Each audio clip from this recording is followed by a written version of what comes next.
Good day sa inyo mga tiktik. Meron tayo ditong itel P65. Naka-password po ito at ipapakita ko sa inyo kung paano nga ba i-hard reset.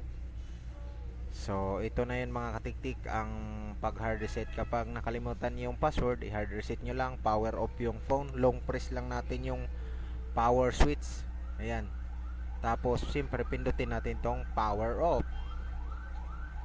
Pagka napindot na yung power off is kailangan natin antayin ng 5 to 10 seconds para gagamit tayo dito sa volume down and then power switch. So unahin natin pag pindot long press yung power switch.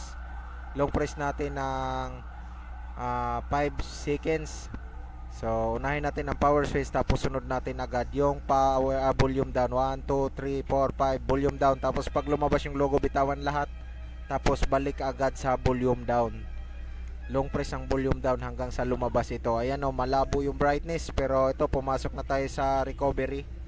Siyempre gagamit tayo ng volume down para maitapat. Ayan yung model niya, P671L. Tapos gagamit tayo dito sa volume down para itapat naman natin dito sa wipe data factory reset. Yan, wipe data factory data reset, power switch para ma-confirm, tapos volume down para factory data reset.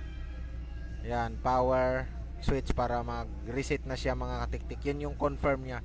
So reboot system now, kaya ulitin lang natin pag pindot yung power switch. Ayan, magre-reboot na po yung phone natin. So ang pag-reboot ng phone, normal lang po yan, naabot ng 2 to 5 minutes ang pinakamatagal. So antayin natin na mag-open yan mga katiktik at i-set up natin.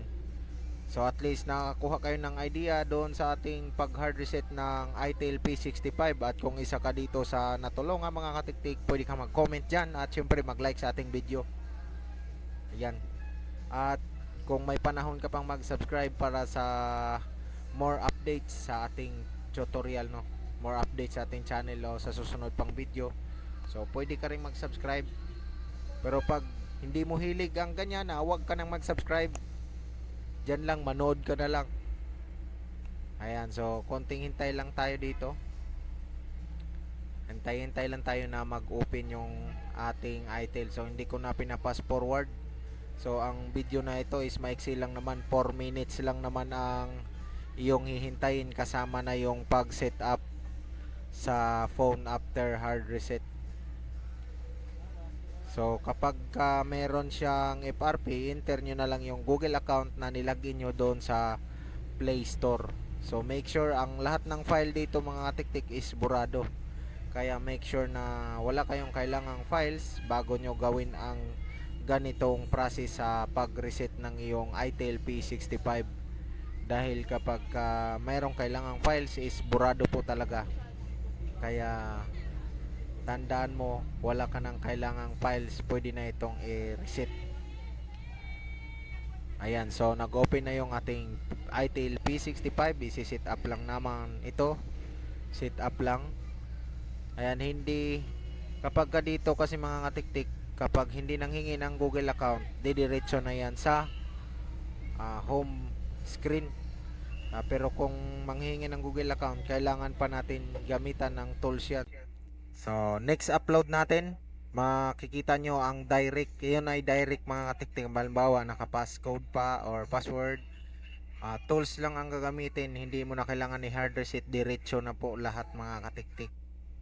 Tanggal na po yung FRP doon. So ito ay manual po ito, kaya pinapakita ko lang ang process kung paano nga ba ito i-hard reset. So ganun lang. Ayan, so loading na yung ating home screen.